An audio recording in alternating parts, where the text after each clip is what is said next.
What's up mga brothers? Ito na yung 500cc lineup na nilabas ng FKM ngayong 2025 dito sa Makina Moto Expo 2025 mga brothers. Alright, so meron sila ritong apat na 500cc, no? Itong una nasa harapan natin, isa po itong Scrambler na merong model name na Express 500 SC o Scrambler. Isa po itong 500cc na parallel twin. Hindi ko na sasabihin lahat ng specs niya mga brothers ha.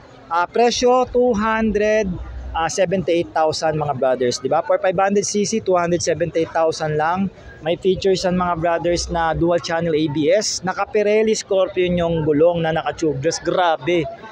Yan, all LED lights na yan. Ako, ayoko magsalita na masyado. Pasasabikin ko muna kayo at may hintayin nyo po ang ating full review pagdating sa kanyang specs and features, no? Next naman, ito na mga Express 500 Cafe.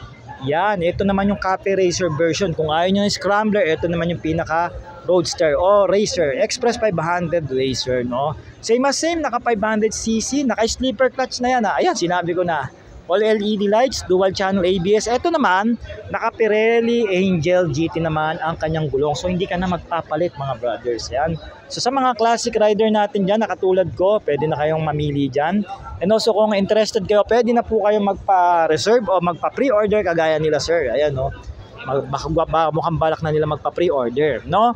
And then kung looking naman kayo sa isang adventure bike, same lang yung makina na 500cc with a sleeper clutch. Ito na yung ating ARY 500, no? ARY, ayan, no?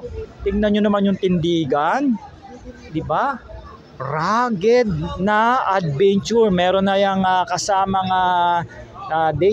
mini driving light, tas daytime running light, no? Siyempre pa, naka-dual channel ABS din yan, mga brother. Tapos may traction control. 298 lang to mga brothers. Meron ka ng 500cc parallel twin na adventure bike.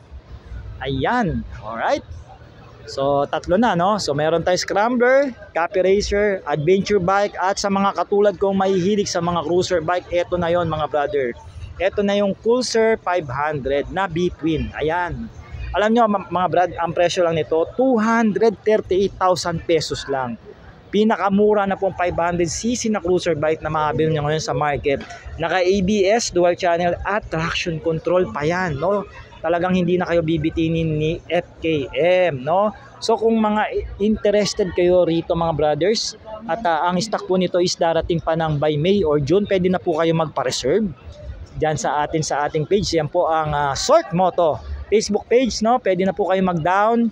Yan, pwede na rin po kayo magpa-approve sa finance kung willing na po kayo magpa-reserve. At least pag dumating na po yung unit, una na po kayo mabibigyan, no? Masisecure nyo na po yung unit na gusto nyo dito sa FKM. At syempre pa, yung ating pambansang pinakamura, affordable na 400cc Express legal. Ito na nga yung Falcon for X400 Arctic White. Tinawag ko tong Arctic White, parang Arctic Monkey na banda, di ba? Mabenta to mga brad.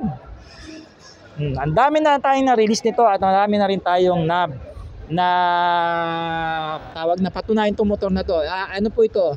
Boss Ironman Finisher 2024. Last year po. Pinatakbo po ito ng 22 hours na walang hintuan at wala pong nangyaring aberya, no? May flat, no? Hindi po sumuko yung motor. Kaya ito subok na to. Tapos ito mga 500cc, susubukan pa lang natin. So mga brothers, abang-abang lang kayo sa ating full episode pagdating po sa specs and features sa bagong 500cc ng FKM. Alright.